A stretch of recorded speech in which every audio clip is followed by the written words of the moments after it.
ഇനി നിങ്ങൾ എന്ത് ചെയ്യും മനുഷ്യ? ഇത്ര നാളും കറയടിച്ച് സുഖമായിട്ട് ജീവിച്ചു. ഇനിയിപ്പോ പണിയെടുത്ത് ജീവിച്ചല്ലേ പറ്റുള്ളൂ. ഭരണം പോയില്ലേ, ഇനിയിപ്പൊ കുറെ നാളത്തേക്ക് ഫണ്ടും കിട്ടൂല, ബക്കറ്റ് വരവും നടക്കൂല, ചെലവാണെങ്കിൽ കൂടി വരുവാ. ഇത്ര നാളും കൈയിട്ട് വരായിരുന്നു. ഇനിയിപ്പൊ എന്ത് ചെയ്യോ?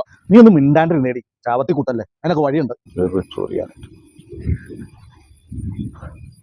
ആ എടാ സുമേഷ്, അമ്മ ആശുപത്രിയിലാടാ, തീരെ വയ്യ, ബ്ലഡ് ചിലപ്പോ മാറ്റി വെക്കേണ്ടി വരുന്ന പറഞ്ഞു. നീ ഒരു 10,000 രൂപ എനിക്ക് ഗൂഗിൾ പേ അയച്ചു തരും. അത്യാവശ്യമാടാ, ഒന്ന് വേഗം അയച്ചു തന്നോട്ടാ. ആ ഡോക്ടറെ, ദേ വന്നു. നിങ്ങളുടെ ഏതമ്മ ആശുപത്രി കിടക്കണേ? നിങ്ങൾ ആരെയാ വിളിച്ചത്? അതൊക്കെ ഉണ്ടറി. ആ 10,000 ഗൂഗിൾ പേയിൽ വന്നു. ഇനിയാണ് കഥ. അല്ലെങ്കിൽ വേണ്ട, നിന്റെ ഫോൺ തന്നെ ഇത് പിടിച്ചേ. ഞാൻ കുറച്ച് കാര്യങ്ങൾ പറയും, അത് ഈ ഫോണിൽ റെക്കോർഡ് ചെയ്യും. അപ്പൊ നീ അതിന്റെ പുറകിൽ ഇങ്ങനെയൊക്കെ കാണിച്ചോണം. എന്നിട്ട് ഇത് നീ അവൻ അയച്ചു കൊടുക്കണം. ഓക്കെ? ഇനി പോട്ടെ, ഞാൻ പറയണ ചെയ്തതാണ്. സുഹൃത്തുക്കളെ, എന്റെ ഫോൺ ഹാക്ക് ചെയ്യപ്പെട്ടിരിക്കുകയാണ്. എന്റെ ഫോണിൽ നിന്ന് ഞാനാണെന്നും പറഞ്ഞു വിളിച്ച്, എന്റെ അമ്മ ആശുപത്രിയിലാണെന്നും പറഞ്ഞു വിളിച്ച് എന്റെ സുഹൃത്തുക്കളുടെ അടുത്ത് നിന്ന് പൈസ ആവശ്യപ്പെടുന്നതായിട്ട് ഞാൻ അറിഞ്ഞു. നിങ്ങൾ ആരും 1 രൂപ പോലും ആ നമ്പറിലേക്ക് ഗൂഗിൾ പേ ചെയ്ത് കൊടുക്കരുത് എന്ന് അഭ്യർത്ഥിക്കുന്നു. എന്റെ ഫോൺ ഹാക്ക് ചെയ്തുകൊണ്ട് എന്റെ ഭാര്യയുടെ ഫോണിൽ നിന്നാണ് ഞാൻ നിങ്ങൾക്ക് ഈ മെസ്സേജ് അയക്കുന്നത്.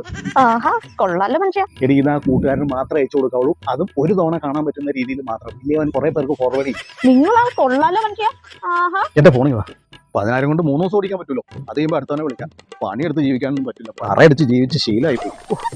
നമ്മുടെ പാർട്ടിയുടെ അത്യുജ്വല വിജയത്തിന് ശേഷം നമ്മൾ കേക്ക് മുറിച്ച് നമുക്ക് നിങ്ങൾക്ക് എല്ലാവർക്കും മധുരം നൽകുകയാണ്.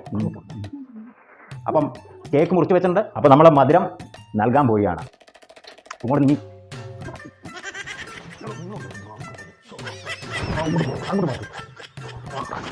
അപ്പോൾ നമ്മൾ തെരഞ്ഞെടുപ്പിന്റെ കോർഡിനേറ്റർക്ക് മധുരം നൽകിക്കൊണ്ട് ഈ വിജയം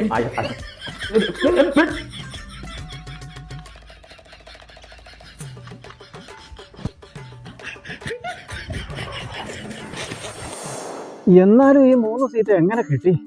എത്ര ആലോചിച്ചിട്ട് ഒരു പിടി കിട്ടുന്നു. ഇനിയിപ്പോ ഈ നിയമസഭയിൽ കയറി എന്തൊക്കെ കാട്ടിക്കൂട്ടേണ്ടി വരുമെന്നോ ആർക്കറിയാം. ஐயா வணக்கம் ஐயா. தமிழ்நாட்டுல நீங்க தான் அடுத்த சிஎம்னு சொல்றாங்க. சொல்றாங்க எல்லாரும். ஐயா, சிஎம் ஆனா நீங்க എന്തൊക്കെ തീരുമാനങ്ങൾ എടുക്കും ஐயா? കേന്ദ്രത്തിലെ തീരുമാനം എടുക്കുന്നത് അമിത്ഷാ ആണ്. തമിഴ്നാട്ടില് ക്രിഷ. അങ്ങനെ 2 ഷാകളാണ് തീരുമാനം എടുക്കുന്നത്, ഞാനല്ല. ഞങ്ങളോട് കളിച്ചവരാരും ചുമ്മാ അങ്ങനെ ഈസി ആയി പോയിട്ടില്ല. ചെമ്പൻ കുഞ്ഞുങ്ങളോടാ നിന്റെ കളി. എടുക്കടാ, വക്കറാവന്റെ ഹോർമോസ് കടലിടുക്കിലേക്ക് നമ്മുടെ നാടൻ പോകുമ്പോ നിന്നെ ഞങ്ങൾ പറ്റിച്ച് കത്തിക്കും. കൊടുത്തതാത്തിക്ക് എന്നാ നമ്മുടെ പാർട്ടി തോറ്റുന്നതാവേ, എല്ലാം പോയി. സമയേ ശരണയ്യപ്പ. അപ്പോ ഇതോ ഭരണം പോയതോടുകൂടി അക്രമത്തിന്റെ പാത ഞങ്ങൾ ഉപേക്ഷിച്ചു. ഇനി നടയടക്കുന്നതിന് മുമ്പ് അവിടെ എത്തണം. വരിക സ്വാമിയോരെ. സ്വാമിയേ ശരണയ്യപ്പ, സ്വാമിയേ അയ്യപ്പോ, സ്വാമിയേ അയ്യപ്പോ. നിങ്ങൾ വീണ്ടും ഇവിടെ തന്നെ ഇരിക്കണോ? നിങ്ങൾ മാറുവഴുമില്ല, നിങ്ങളോട് മാറാനാ പറഞ്ഞു. മാറാൻ ഞാൻ മാറില്ലടേണ്ടി. ഈ കസേര ഞാൻ ആർക്കും വിട്ടു കൊടുക്കില്ല. നീ അകത്തേക്ക് കയറിയിട്ട് വേണ്ടടാ. ഞാൻ തോറ്റില്ലടാ. അങ്ങനെ തോക്കുന്നവളല്ലടാ ഞാൻ. അയ്യോ എനിക്ക് ഭ്രാന്തായേ, എനിക്ക് അധികാരം വേണേ. നിന്നെ ഞാൻ കേട്ടില്ലടാ തെണ്ടി. ഞാൻ തോറ്റിട്ടില്ലടാ. നിക്കണേ ഇവിടെ. ഏതവാടി നീ എന്റെ വീട്ടിൽ കയറാൻ? എന്റെ ചുരിദാറും എന്റെ ബാഗും ആണല്ലോ. ഒന്ന് തിരിഞ്ഞവിടെ. ആരാടി നീ? എടി മറ്റോളെ ഇങ്ങോട്ട് തീറ്റിയേ.